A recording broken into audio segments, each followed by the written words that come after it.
here this morning with the intention of doing some very interactive exercises with you. And this is kind of a rookie mistake. I thought I was going to be able to do that, but I am still going to do it. We've got some videos that we're going to follow along. And how many people brought their laptops with them? Quite a few. Okay, so we're in good shape.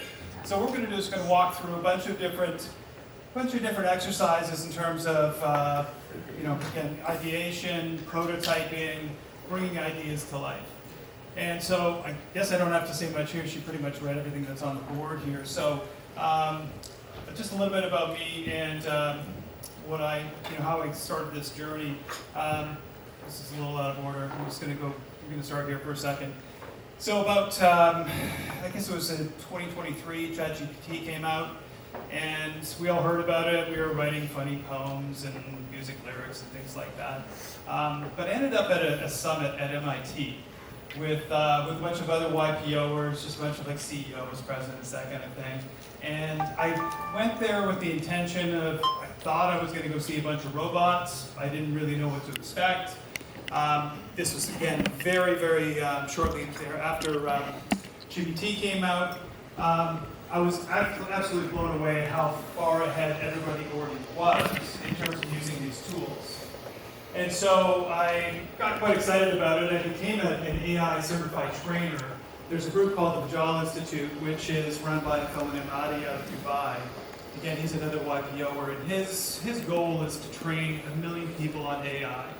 And so he recruited me and about 350 other CEOs. And I guess I'm one of like 15 or 16 super trainers that we have. And my real focus is just to go out, work with organizations, help CEOs understand how to implement AI, how to upskill their teams.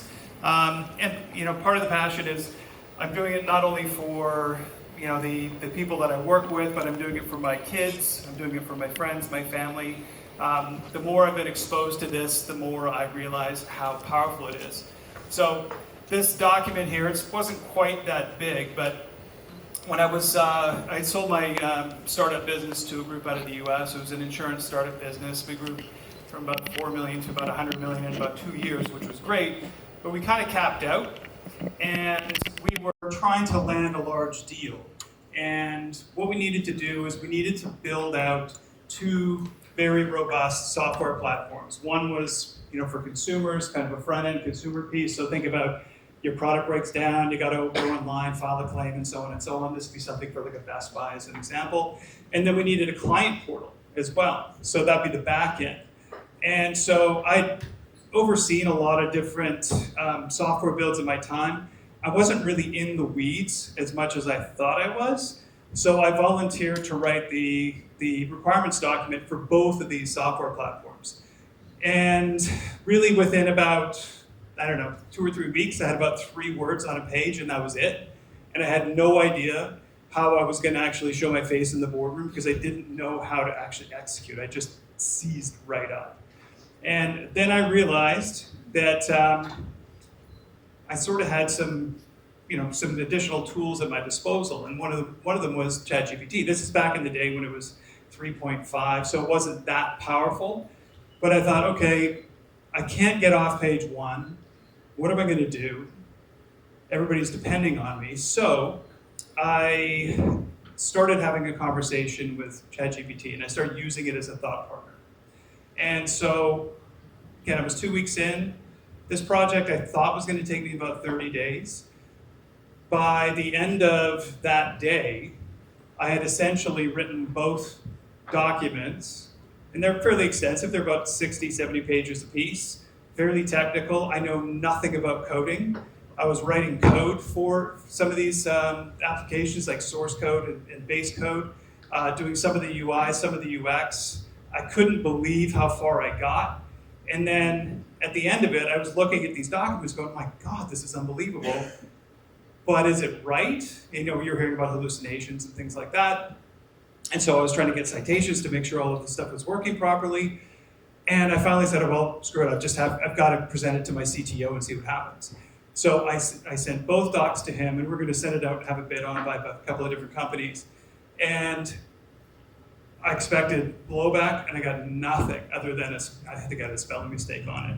And then we sent it out for tender, and again, to really technical groups. No blowback at all on it. And I thought, oh my God. So I didn't tell anybody that I'd used ChatGPT to do this. This happened a lot over the last few years. But it allowed me to have, to basically, everybody thought it was very smart, but it wasn't very smart. I was just using the tool. And, but it gave me this sense of like this superpower, and it really inspired me to really dive into this whole training side and try and inspire others to start using the applications. So part of what I was doing, I was just volunteering. I was just going to anybody that would listen to me. I'd go to YPOers, I would go to other friends, and I said, I'll just come in, just let me kind of upskill your people because nobody seems to be doing any training. And by the time we got through a 2 or 3 hour training, everybody was pretty hyped up, very excited about what the potential was. And the CEO would come up to me and he goes, well, now what do I do? What's the first step? And I was like, well, just start using the tools. But I didn't think about it as oh yeah, you need to have a plan. You need to have an implementation plan. I ran into it with the startup I was working with, but for some reason I didn't see the forest for the trees. So I was talking to some smart friends of mine, and they were going down the same path. They were trying to figure out, how do we get this to stick? And so what we ended up doing was developing essentially a framework and a roadmap for implementation of AI in organizations. So if you think about it, and one of the things we'll talk about at the end of the chat here today is, what do you do next? What's the first thing I should do? It's so confusing, there's so much information, and there's so many new technical things that are happening and all these cool features, but what do I need to do? And the bottom line is roll your sleeves up and just start using it and start interacting with it, because you don't know what it can do until you start using it, right? So our roadmap framework, essentially, if you think about it very simply, the CEO sets a vision, you set all your rules and guidelines, because obviously you don't want people putting their financial statements onto an unsecured LLM. Put all those policies in place, make sure you know what tools you're supposed to be using, teach your people how to use the tools, because that's the thing that just doesn't happen. Nobody's teaching their teams how to use them effectively. And also, from a CEO's perspective, if your CEO leadership, doesn't matter, middle management, you've got to lead by example. You've got to share what you're doing and share how you're succeeding. So rolling through that enablement phase and then identifying use cases, start piloting, start testing, and then deploy some of these applications as well. And whether it's in personal workflow, just writing your emails, or automating your meeting recordings into a summary back to everybody, and it doesn't matter what it is. It could be as simple as that. But starting to get that muscle built, that's really how this all works. And then again, when you get into deploy, everybody starts getting confidence. People are sharing. The team starts, again, they start enabling each other, and you're not, playing the imposter syndrome like I was in the first year and a half, where I didn't tell anybody what I was doing, but I was trying to pretend I was smarter or faster than everybody else, and it was really quite stupid. So I'm going to come back to this. We'll do this at the end, but essentially one of the things that I've prototyped is automating this entire process. And so we'll come back to that at the very end. But today I just want to talk about idea to impact. So you've had an incredible speaker before me. There's some crossover in terms of just kind of on the meta layer in terms of what we're trying to achieve here. I'm going to do it fairly basically. I think you can take a lot of what he's taught you, and again, this is rolling your sleeves up and actually taking some of the things I'm teaching you from a digital standpoint, some of the tools, and applying some of the strategies that Bill talked about today, and you can probably create some really interesting innovation engines by leveraging both, right? So today we're going to talk about idea, sparking that idea like we were talking about earlier with prototypes. You guys are in the physical prototype. So what is the concept? What problem am I trying to solve? Then if I'm going to bring a new product to market, how do I know it's going to fly? And what do I need to do in order to get it to market? So we all have certain skill sets. I'm strong on strategy, terrible on finance. We've got people that are marketing experts, you name it. The thing is with AI, you have the ability to be at a fairly high level across the board in terms of putting context around what problem you're trying to solve, whether it be a financial problem, a sales problem, marketing problem, and actually use the tools to be able to solve those problems as an expert. Everything is out there. All the information in the world has been trained on. It's a matter of getting access to it and then actioning it. And then we'll just get into how we take that research and process it, and then we'll talk about how we can actually prototype. And as opposed to building something that was really cool what he was doing there, what you guys were doing, I'm just going to show you how you can prototype an idea into an application that you can share in literally minutes. So basically, we talked about why these ideas don't become reality. They just kind of get stuck. Ideas just get stuck in execution gaps. Again, you think you just don't have the right information, it's too difficult. So in the research, certainly it takes too long sometimes. You just don't know what you don't know. But I think one of the things that I find the most powerful thing about AI is its deep research capabilities, the ability to think like a McKinsey level analyst, if you will, and to be able to build those types of plans. I mean, instead of spending hundreds of thousands of dollars trying to prototype an idea, you can do this stuff in minutes. The same guys that built Apple's site and Airbnb's site, I was speaking to them about their business. In the past, when they would put together a prototype, it would take them somewhere between 60 to 120 days. Now with some of the tools I'm going to show you, they're doing that in 4 or 5 days. And they're still charging, these guys are still charging $200,000 or $300,000 to put a prototype together, when really somebody could do it off the side of their desk if they really thought about it. So, like I said, prototypes get stuck in planning. I'm going to show you how to create prototypes very, very, very quickly here. What's going on there? Oh. So, today we close that gap using AI. So what I'm hoping you're going to leave with here, and I'm going to be sending additional information out to you, is a kind of an AI first productivity toolkit. Some of the tools that I use right now to do this, come up with new business ideas, help clients come up with new business ideas, and then get them into market. I'm going to show you how to kind of validate a business idea. This is the research piece. And then take that research backed information and put it into something that's explainable. Sometimes the amount of research that we get is so comprehensive that it becomes overwhelming. And this is an opportunity to take that overwhelm and make it readable, make it legible, and make it understandable. And then we'll just work on a custom prototype as well. So, sorry about that. This isn't my updated presentation. So, I'm going to bear with me. So, let's talk about. We got the right slides here.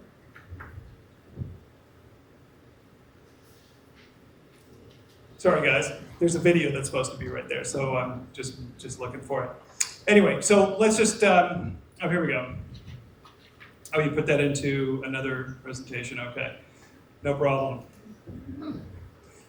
So, forgive me. I'm going to start from here. So, while we're trying to figure that out, so ChatGPT, like I said, this is essentially my strategic thought partner. I want you guys to think of it the same way. It's a tool, for sure. You don't need to outsource your creativity, your taste, your innovation, your experience. You don't need to outsource that to it. You need to give it to it in order to get a better outcome. ChatGPT is also really amazing in terms of being able to create custom GPTs. So think about any kind of workflow or anything you do on a repetitive basis. So whether that's writing blogs, whether that's LinkedIn posts, whether that's writing emails, whether that's analyzing data, you can create these tools that become automation tools for you in literally a matter of minutes. And you can use ChatGPT to actually write that content for you. Where are we at here? Sorry? I just want to make sure, sorry, bear with me guys, I just want to make sure that this is, this is a previous version, so I'm gonna run with what I've got here. So the version I have with the videos in it. Oh, we're just putting that up now? Okay. So bear with me for 1 second while we get that taken care of. And essentially what we're going to be doing here is anybody that's got a laptop, what I want to do is I want to build a custom GPT with you. I want to build an innovation GPT with you. So if you've got a laptop that's available, if you could open it up, that'd be great. And what we're going to do is we're just going to go into showing you how to create a custom GPT. So if I can maybe just hands up around the table here, who has built custom GPTs for themselves in the past? So probably maybe a third. And how many of you are actively using those on a daily basis as part of what you do? Okay, great. So in terms of that, what, oh, is this the new one? So in terms of that, what, give me an example if you could, oh, there we go. Yay. All right. So if you could, let's go back to here. If you hit this QR code, there's a custom set of instructions, custom for ChatGPT. So if we're creating this ChatGPT, so it should be on a Notion page. Let me know if you guys can get it. How can we get on the Wi-Fi? The Wi-Fi password is.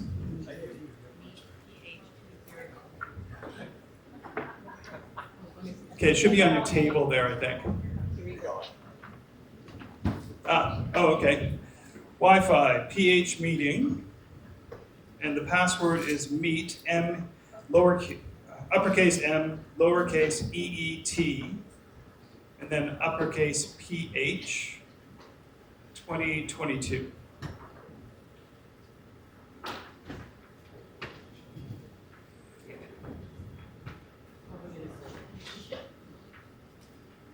Yeah, this is still the not the right one.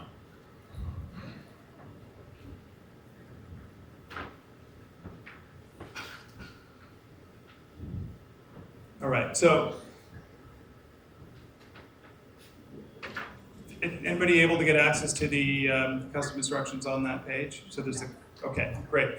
So if you go into ChatGPT, let's just do this because I don't see the video here. Yeah, it's not here. Okay, so I'm gonna describe this to you. So if you take a look at, this is ChatGPT we're looking at here. On the left-hand side, there's a thing that says, or there's a thing that says GPTs. So if you click on GPTs, and it'll say explore GPTs. So that's getting ahead of me here. And what I want you to do is on the right-hand side, I have to think about this off the top of my head, on the right-hand side it says create. And so I want you to open up the create button. If you guys can see if you can find that other video or the other presentation, that'd be great. But on the right-hand side of the screen, what you're going to do is it'll say create and then customize. And then what you want to do is take that custom GPT prompt, paste it into the custom instructions in there, and it's always the way. And then what you're going to do is you're going to name this the innovation GPT at the very top. On the left-hand side, you can actually name what it is. Okay? And then all you have to do is click save. There's some additional features that I would want to show you in terms of setting it up. As an example, GPTs can be set up to have the ability to do web search, to do coding, but again, and you can also choose the model that you want to use. So essentially what we've got here is, this is the output of creating that custom GPT. And then what we're trying to do here is we're trying to solve a problem. So I'm saying, come up with some ideas to help improve my retail store in Vancouver. I'm in fashion retail and my customers are often frustrated with trying to find inventory of my stores. Okay, so let's see if we can run that. There we go. So the way that this is set up is, and again, you can customize your GPTs all the time, but the way that it's set up is to create 5 good ideas. Again, you can keep asking it, do it again, do it again, do it again. And then it'll bring up 5 ideas, it'll score those ideas, it'll describe those ideas for you, and then you can, at that point, you can either iterate, or then you can say, I want to take this idea, I want to run with it. So in this case, we've got an AI stock binder app, and then we're going to essentially do some market research on it. And what I want you to do as well is when you're taking that information, and I've got a Notion homepage for you guys for this, is any of the output that you're getting, you want to be able to keep it close at hand. You want to be able to reference it later on. So using an application like Notion, anybody use Notion in the room here? Got a bunch of Notion? Not that many actually. Oh, okay. Essentially, it's a repository for everything you can possibly think of. So think about Evernote, other applications like that. It's essentially a workplace where you can set up different projects, you can set up databases, you can set up contact lists, you name it, create workflows, everything within there. But the thing about doing any work in AI is keeping it organized. And so again, back to, did you find the other one yet? No? Okay. Okay, here we go. Now we're talking. So let's go into this. Sorry guys, we're just dealing with a different version. Okay, so the output of that custom GPT was an idea. So we're gonna take that idea and we're gonna run with that idea. And the way we're gonna run with that idea is we're gonna use an application called Perplexity. I'm using that. I use Google. Typically, I would do Perplexity, Google Deep Research, and I would also use ChatGPT, and I would run 3 separate searches or queries on that. I've run 3 separate prompts, deep research prompts on that business idea. And so the reason I wanted to bring up Perplexity is because I think it's one of the, and again, hands up, how many people are using Perplexity here? Still not as many as I thought. So think of Perplexity as an AI-powered search engine. The thing is, what you don't deal with Perplexity, at least today, is when you get your search results in Google, you typically get the little blue lines and so on, and then you've got to drill into all of these different sites to get access to the actual answers that you're looking for. And within Perplexity, what it does is it strips out all of that advertising, and then it also synthesizes that search and brings the answers directly to you and cites the location or cites the sources of that information. So you talk about hallucinations and so on in AI. This allows you to actually have oversight. So the information that it's giving you, you can see the actual source. So it might be Harvard, it might be whatever, it might be The Onion. If it's The Onion, you know it's terrible. So really, really strong search engine. Again, like I said, citation answers. You can search specific sources. Focus mode as an example, so you can go directly into educational research as opposed to it just searching everything. So you can really target your searches within it. And of course, just like all the other LLMs, you can upload files and do analysis and data on images and anything else you want. So within the Perplexity Deep Research prompt, I've actually put that in there for you as well, which was the business idea. And again, I just want to walk through this is really a workflow of how to create a prototype from idea all the way through. So that deep research prompt, that resides within that Notion worksheet. Essentially, this is what the prompt looks like. Let me see if I can run this thing. Oh, thank you. So can I stop that? So I just want to talk a little bit about, okay, so can you just back it up a little bit? Thanks.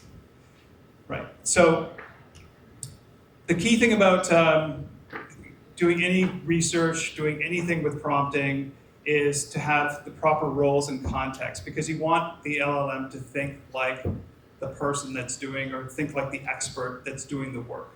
So in this case, you're a lead strategic analyst producing a McKinsey level due diligence report. And then getting into the details. So if we can run it now, talk a little bit about the input requirements. I just want to show you the structure of how these prompts are built. If you can click that, please. Thanks. Okay, so you're establishing what the objective is. Conduct a 360 deep dive. The output requirements, that's really the layout. So it's the, use clear headers and so on. The output structure is going to have an executive summary, market landscape, keep going, thank you. Customer insight, problem evaluation. So essentially it's looking at this like you have a outsourced, world-class consulting organization helping you build this business strategy all the way through. And so the outcome of that is also in the Notion page. So essentially what we're going to get is about a 60 or 70 page report. And you get this, and you can of course ask it to give you something more concise, but I wanted something more robust. And the reason I wanted something more robust was because there's a lot of gold in that information, and sometimes if you ask it to be too concise, you're going to lose the narrative. You're going to lose some of that key information that you want to have. So I'm just going to move it on to the next stage, and what we're going to do is we're going to actually run this analysis, as you can see here. And as we run it, there's like 3 different dots at the bottom. If you just stop that for a second. So in terms of navigation within Perplexity, it's really good to know this as well. If you're going to do deep research, there's that little guy in the middle, right here. There you go, thank you. And that is the one you use for deep research. So this is going to give you the most in-depth research you can possibly ask for. And what it's going to do as well is it's going to show you what it's looking at. It's going to show you what it's searching. So you can actually see the sources. So in this case, a little tough for me to see for some reason. I don't know if you guys can read that well. Maybe I'm too close to it. But you can see all the different sources. And so this also helps you identify, is it going down the right path, right? So it's no different than outsourcing to either to a subcontractor or somebody in your own business. If they're looking at the wrong information, if they're citing the wrong sources, you're going to get bad information out. So this shows you exactly what they're looking at. The citations are all there, and then it's going to end up creating a report that you can then use to take a deeper dive into building out your business concept. So let's just move on from that one here. So we now have it's set up in the Notion as a Google Doc because it's such a big document, I couldn't put it into Notion. But essentially it's this deep dive research report on this business concept. And so the next thing we want to do in this workflow, this is all just about workflow to go from idea to prototype, is we want to take that information, we want to synthesize it, we want to understand it, and we want to put it in something that's understandable. And so out of that, we're going to end up with a project brief and a bunch of other assets. So what we use for that is a product called Notebook LM. And again, hands up, who's been using Notebook LM in the past? Okay, quite a few people. This is a Google product that's evolved quite quickly. It's incredible for processing tons and tons and tons of information. You can upload hundreds of documents in here on a particular topic and have it synthesize all of that information and bring it back to you in a way that's easy to understand.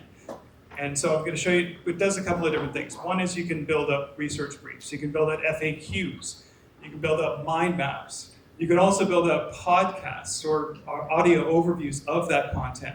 So as an example, one of the things that I do in business office often, before I go into a meeting, let's say there's 10 or 20 people in a meeting. What I'll do is I'll take all of those contacts, I'll do a deep research exercise on all of those people that are going to be in the meeting, and then I will bring that into Notebook LM, and I'll create a podcast about, if it's a group, it's about the group. If it's individuals, I'll have an individual audio overview of each individual that I'm meeting with. So, in terms of how do I build rapport with these people, how do I understand what they're all about, if they are interested or have been involved in anything that I can actually help them with, I can get all of that information. And so what I would do was, I was at Whistler most of last year, I would just create these and then listen to them on the way back into Vancouver. And I'd walk into the meeting and I would know, it's almost like I knew everybody when I walked in, and it kind of blew their minds.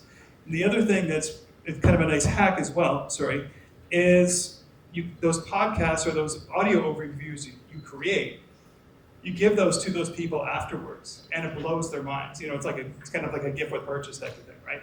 So they love it. And what I found really interesting, I was quite worried about it because doing this research, I wasn't sure if I was going to get a bunch of hallucinations and make some assumptions about these people. And what I found is properly prompting and doing the analysis, make sure you're citing your sources. It's really an incredibly powerful tool to build rapport and to give you better insights on what's happening when you go to these meetings. So many times I've been on the receiving end and even on the delivery end of going into a meeting unprepared and asking really stupid questions or going down paths that make no sense. And this allows you to actually get laser focused into what really matters. So let me just show you a little bit how this works. So this is the interface for Notebook LM. And if you guys, it's just notebooklm.google.com, I think. But I gave you guys the URL. If you just stop that for a second, actually, I just want to come back to that. Thanks. So as you can see, I've got a lot of notebooks in here. You're able to share these notebooks if you're not on Google's enterprise plan or workspace plan. If you use it on a personal level, you can easily share these things that may have changed. But what you do is essentially, okay, you can go now. To create a new notebook, just click go. Thanks. And if you just stop there for a second. So what you were able to do is essentially upload all kinds of different sources. So you can either pull out of your Google Drive, Google Docs, and so on. You can upload, this is a really great hack as well. You can upload a YouTube video. Usually these things that you're interested in, they're like 35, 40 minutes, sometimes a couple of hours. This allows you to synthesize all of that information and just you can create essentially like a 5-minute overview, or you can create a briefing doc on that specific topic.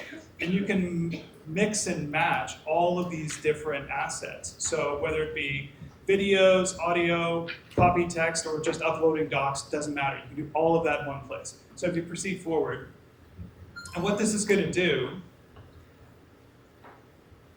thanks.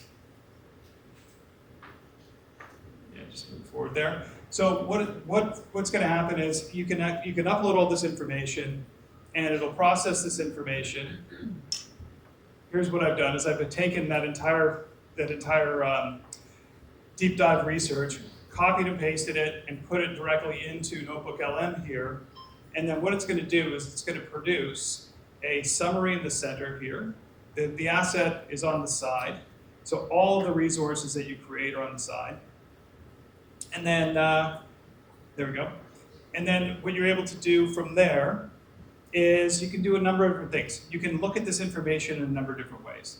So we're going to do an output of a prompt sequence for a prototype, but I wanted to show you some of the cool features in here. One is a mind map. And so it's taking this information, it's actually mind mapping all of this data.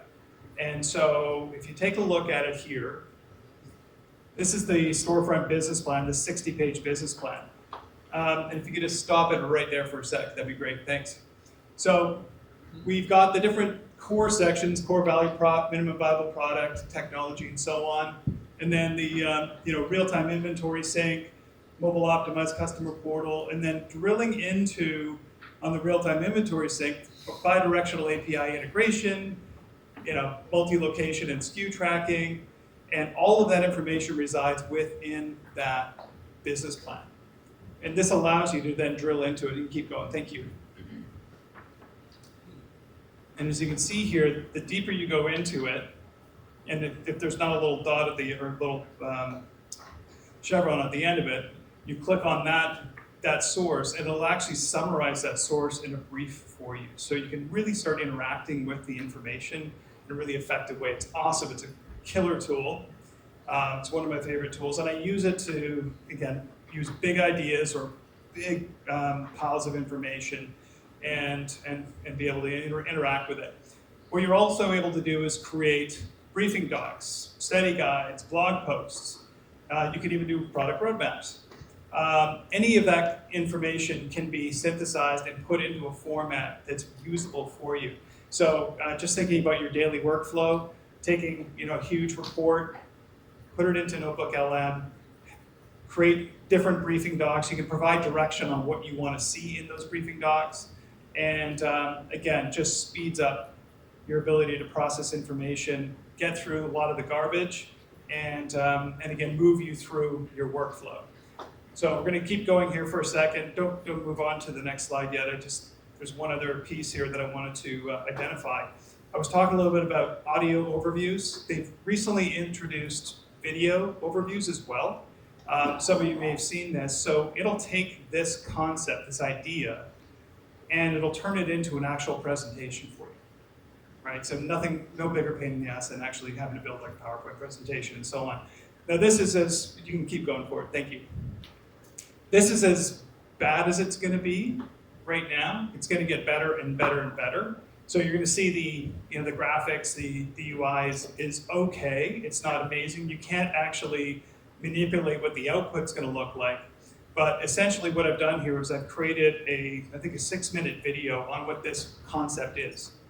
Right, so now I can download this, share this with my team, say this is the idea I've got. Do you think we should proceed forward with trying to build this thing out, at least get it to prototype, maybe do a test market with it, and so on.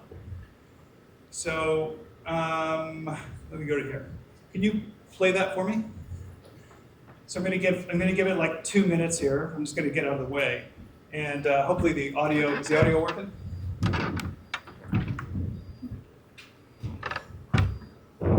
Main Street finally fight back? Let's jump in. It seems like a pretty simple question, doesn't it? But the answer isn't just about price or selection. It goes a lot deeper. It's about this fundamental crack in the shopping experience itself, a gap that's been quietly growing into a canyon over the last decade. And that gap, it has a very real price tag, $38 billion. That's how much US retailers lose every single year from two seemingly simple problems. An item is out of stock when it shouldn't be, or the checkout line is just too long. This isn't just a small inconvenience, it's a massive bleeding wound for these businesses. And this all brings us to what we can really call retail's great divide. This isn't just about shopping online versus in a physical store anymore. It's about the huge technology and data gap that separates the giants from, well, pretty much everyone else. I mean, just look at these numbers. They basically quantify our modern impatience. E-commerce has completely rewired our expectations. 70% of us just assume we can buy something online and pick it up in the store. An incredible 86% of us have literally walked out of a store, leaving our stuff behind because the line was too long. And get this, nearly a third of people will just stop shopping with a brand forever after just one bad experience with inventory. The room for error has basically just disappeared. Okay, so that's our side of the story, the customer side. But to really understand the problem, you have to step behind the counter and listen to what the retailers themselves are dealing with day in and day out. This quote just nails it, doesn't it? Just move it forward about 2 minutes or so. So what it's doing is it's building out a narrative. It's almost like if you think about trying to explain what the pain points are for your customers, for your team, for yourself. And what this allows you to, what this is incredibly good at doing is it's incredibly good at breaking down what the issue is, breaking down what the opportunity is, and presenting it to you in a fashion that you can use as inspiration. I'm not saying this is what you present to the board of directors. However, it's a heck of a way in 6 minutes for somebody to get an idea of what your concept is, right? So really powerful tool, highly recommend it. So out of this, what we've done is... we've all been there. Just move that on. We've essentially, come up with an idea, created a huge business plan for it, broken it down into a narrative that we can share, and then what we want to do is, again, this is a kind of a software application. So unlike the physical prototype that Bill did with you, what I wanted to show you is how to take this concept and build out essentially a prototype that gives you a kind of a look and feel. And again, you can do numerous versions of this and all at the same time. Lots of colleagues I know that'll run 5, 10, 15 of these at the same time. But what you can do is out of Notebook LM, we've written a brief which is in your Notion. And I apologize, I wanted to do this as more of an interactive thing, but just recorded these for you. And what we're going to do is we're going to take the brief we put together and build out a prototype sequence. So essentially, how am I going to build this? And so what I want to just get into is we're using a tool called Lovable for this. You guys may have heard of Lovable. It's a no-code platform. I think it's one of the fastest growing companies in the world. Other applications like Replit, Cursor, numerous other ones are very good for this as well. Cursor's a little bit more complicated to use. But between Lovable and Replit, if I was going to recommend either, I would probably go with Replit. But for Lovable, I wanted to use it because it's a bit easier tool to use. And again, you can just scan off of that and it'll take you directly there. But again, that's all in the Notion page for you too. So what it is, essentially, it's a no-coding platform. You can literally type in one sentence, and it'll build whatever you want, right? But it'll make a lot of guesses in terms of what the ultimate business is. You just say, build me a website for dog food. It's going to go down a path and build you a dog food website, and it'll do it literally within about a minute or two. But you want to have more. You want to give it more direction. So what I've learned through a lot of painful back and forth is you need to set some criteria around how to deploy a prototype well through one of these applications.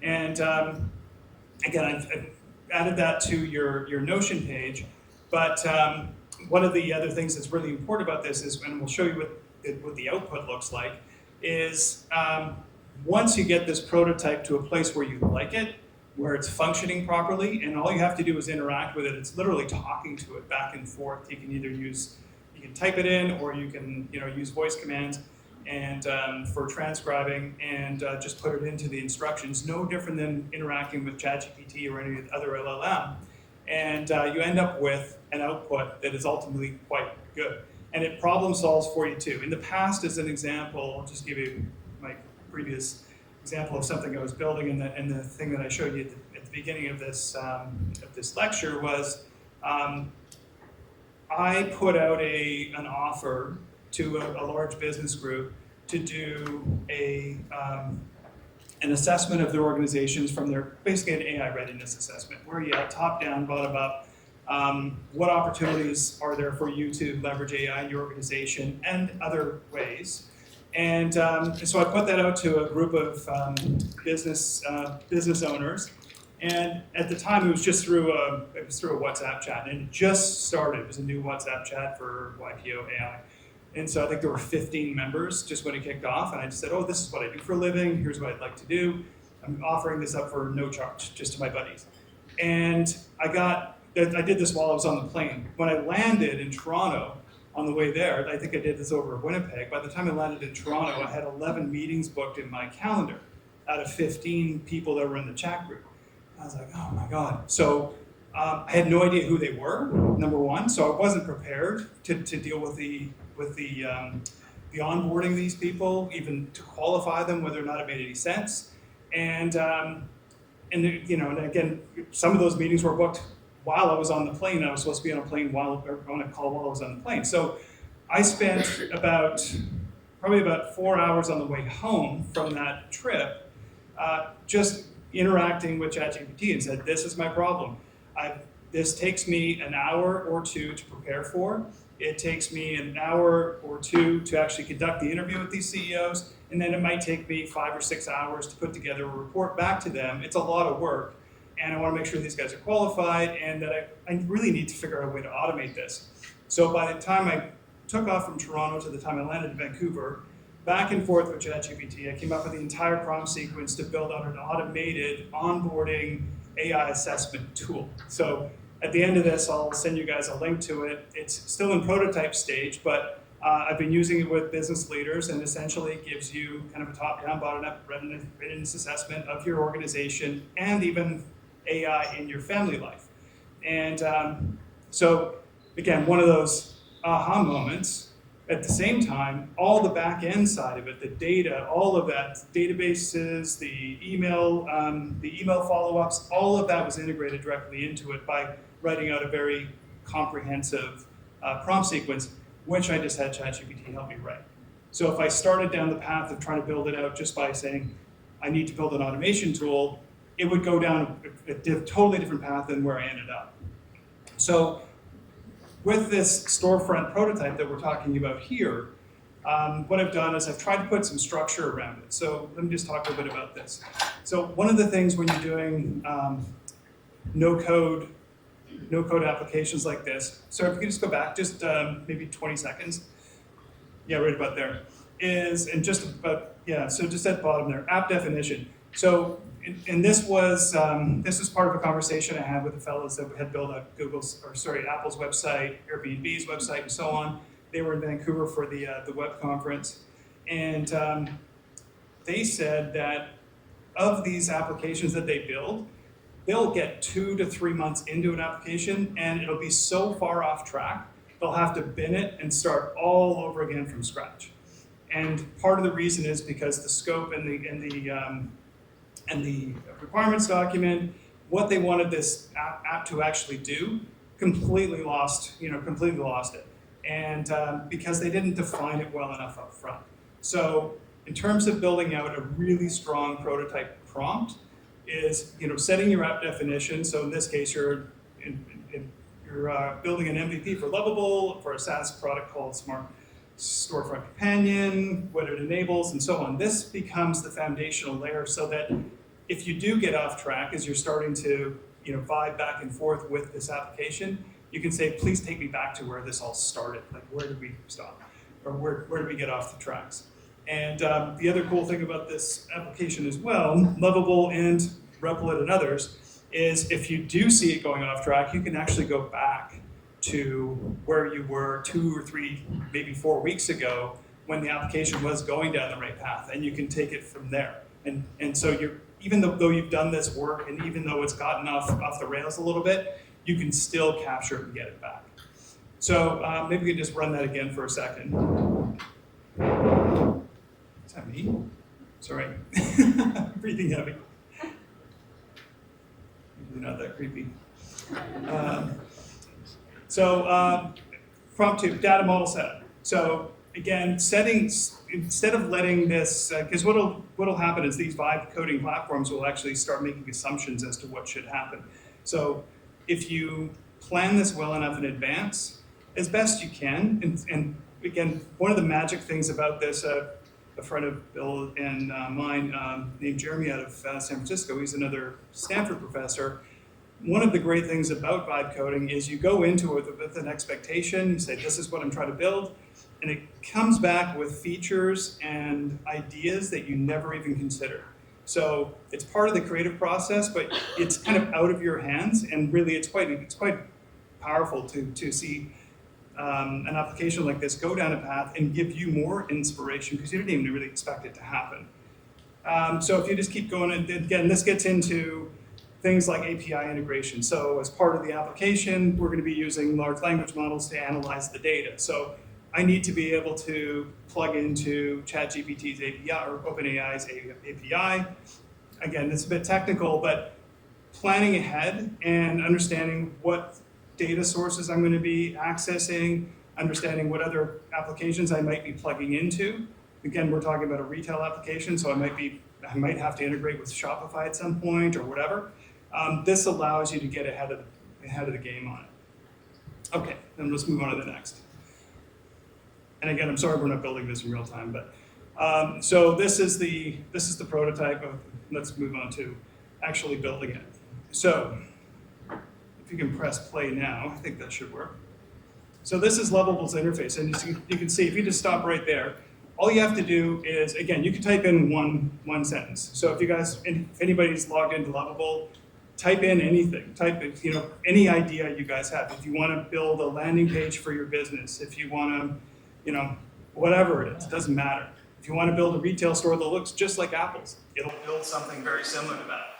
And there's some other applications that do that quite well. There's, as an aside, I don't think it's in this presentation, I think I pulled it out earlier this morning, but there's a company out of Singapore called Manus, and the only issue is there is some Chinese government potentially involvement with these guys. They have one of the most powerful platforms on the world for ideation and prototyping. You can type in, recreate Apple's website with all the details, all the links, you name it, obviously not linked directly to the back end, and you cannot tell the difference between the two. So it's quite wild what you're able to do. So we ran that prompt, and this is what it surfaced up. And this is the first iteration. So this is the smart store, smart scan companion, and again, it uses QR codes as part of the application. So it integrated that into the imagery, and then it's a starting point. You can say change the colors on this. I want to change, any of the navigation. You can change navigation, add features all through. And again, it's a back and forth iterated process. So you can get from 0 to prototype in like 10, 15 minutes. And then the real work happens when you start iterating and start advancing what you want this application to do. You can keep going there, thanks. But super powerful. And again, using Bill's techniques for coming up with ideas and integrating that potentially into a custom GPT. Again, using those as custom instructions as a way to kind of guide you through that process I hadn't heard Bill's speech before, so I'm going to take that and then try and re-engineer that into my own idea engine, if you will. And this is a second version. Again, I just stood two up at the same time. As you can see, this has got the QR scan, of course that didn't load, and then it's got other features, including things like you have the ability to, in this case, I believe we've got dashboarding set up as well. This is a sample of the site. This is a price comparison bot that's integrated directly into it. As you can see, it's scraping other sites, including Amazon and Walmart and a few others. So you can use scraping tools to go out and actually scrape other sites to determine inventory levels at other companies. There's all kinds of crazy stuff you can do. And then you can also have, you can integrate dashboards, reporting, you name it. So think about really any application that you're trying to build. I was in a call about 4 or 5 months ago, and this is really how I started getting into vibe coding in a big way. One of the fellows that jumped on, he had about $1 billion SaaS company, and he was white as a sheet, and I hadn't even really heard much about these applications, or I hadn't really used them. And we're asking, hey dude, what's wrong? And he goes, I just rebuilt my entire company that I built for the last 10 years. I just rebuilt it yesterday afternoon. So, 90% of the features in all these software products, nobody really uses. He goes, the ones that are really important, people can build themselves. So ERP systems and so on, these are going to become more and more specialized. You're not going to have these massive licensing deals with a lot of these different companies. Security certainly plays into it, but you're going to be able to build out solutions for yourself. Whatever the problem is, you can build it out in real time for yourself on the spot. And so that's where we're going. Everything's changing. And these big businesses, Oracles and so on, they know this is where we're going, but it's incredible that you're going to be able to actually build these applications for yourself. And I just do it all the time for fun. And again, for clients, it's really, really quite rewarding to do this stuff and do it in such a cost-effective way. So, I was talking about Manus. So, caution on Manus. The only thing is, and anything out online, don't be uploading your personal information, credit card information, all of that through these agents. Perplexity and OpenAI have both launched their own browsers that also have integrated agents that will go out and actually do shopping for you, book trips for you, do all of that information, do all of those things. Both of those companies They do have privacy policies, but even Perplexity, I think, said a few weeks ago that they're essentially turning that platform, and this is why I don't want you guys putting your credit cards on there and do too much shopping on there right now. They're trying to put turn these platforms into essentially hyper-targeted advertising tools. So it's going to be way more hyper-targeted than Google, and they've been doing it for years. But there are some amazing things that you can do. But in terms of autonomous task execution, I'll give you an example.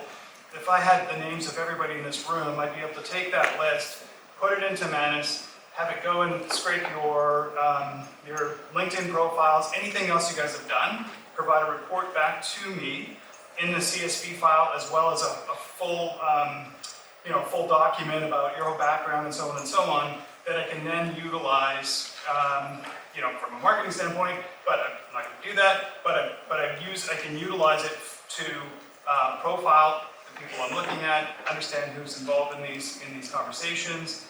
It's really quite wild, and it's great for market research as well. And this is not a proprietary thing, so using it to do deep research on particular markets that you're involved with or want to get into, Manus is very, very good, because it'll go out and actually do all that work for you. It's like having an agent actually do all the lifting for you. So I wanted to do a little bit about branding and marketing, but I only had running out of time. So I'm just going to show a quick video in terms of you've created a product, you need to get a... Need a talking head video, but don't want to get on.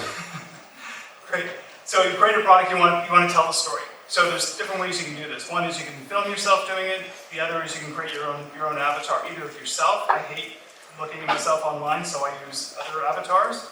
I don't look good online. And so this is a tool very similar to HeyGen and others that enables you to actually create really interesting content, either short form that you can use in TikTok and so on, or actually creating full-on commercials. So if you just have a quick peek at this, let me get it out of the way. This is one of the cool applications I found. Click that. Need a talking head video, but don't want to get on camera. Here's how to generate one in under 5 minutes without gear, lighting, or filming anything. You type in the script, choose an actor, and Mirage Studio generates a clean, expressive video. This isn't for cinematic work, but for ads, product demos, explainer videos, and landing pages. It's fast, and it scales. You get 90% of the impact without 90% of the production for marketers, founders, or anyone scaling content without a production team. Mirage Studio, built for scale. Yeah. So there's a lot of these guys out there, but the tools are available. Need a talking head video. Let's just move on past that. So just back to, again, trying to close this off quickly here. The complete AI stack that I use, at least from an innovation standpoint, GPT, Perplexity for research, Notebook LM for processing lots of information, Lovable, Manus, and Replit for prototyping. Bringing it all together, putting it in a Notion, using Notion or other places, whatever, even if you come up with the greatest prompt that is giving you the best results, make sure you're copying and saving that prompt, or create your own GPT so that prompt can run over and over and over again. It's just, again, it's a huge time hack for you. And again, you can share it with your colleagues as well. And really, so I'll just move on from this. So if you think about it, from any idea, it can be a prototype in an afternoon. That's really, the message I'm trying to get out to you guys. And really, the only limitation is your imagination, and he's helping you with that in a big way. So what's next? So that's what the CEOs are always asking me. I've got a readiness assessment you guys can take. You see where you're at as an organization, set up your Notion workspace, make sure you're starting to use some of these tools. Start generating ideas. Using Bill's techniques, start generating ideas after ideas after ideas, because the ideas are the things that are driving the engine of the businesses. And if you can automate some of it by creating these tools, great. And then, again, do some deep research. See what you can get out of it. It's incredible. It's probably the most underutilized feature of any of the LLMs is the deep research capabilities. And, fine-tune your prompts. The great thing is online, there's a lot of people with a lot of great ideas for prompts and so on. But use that, and then use Notebook LM to synthesize that data. So you don't have to spend tons of time reading the reports. You can have it either read it back to you in the car as you're driving down from Whistler, or you can create your own product briefs and so on. And then, again, share it internally with your colleagues. Get feedback, and then plan the next steps. So this is a link to the AI readiness assessment. You guys can check it out if you like. Have a look. Love to get feedback on the output as well. So I really appreciate what you guys are taking this much time. I think I went a little bit over time here. Sorry about some of the technical issues, but looking forward to seeing what you build, and thank you very much.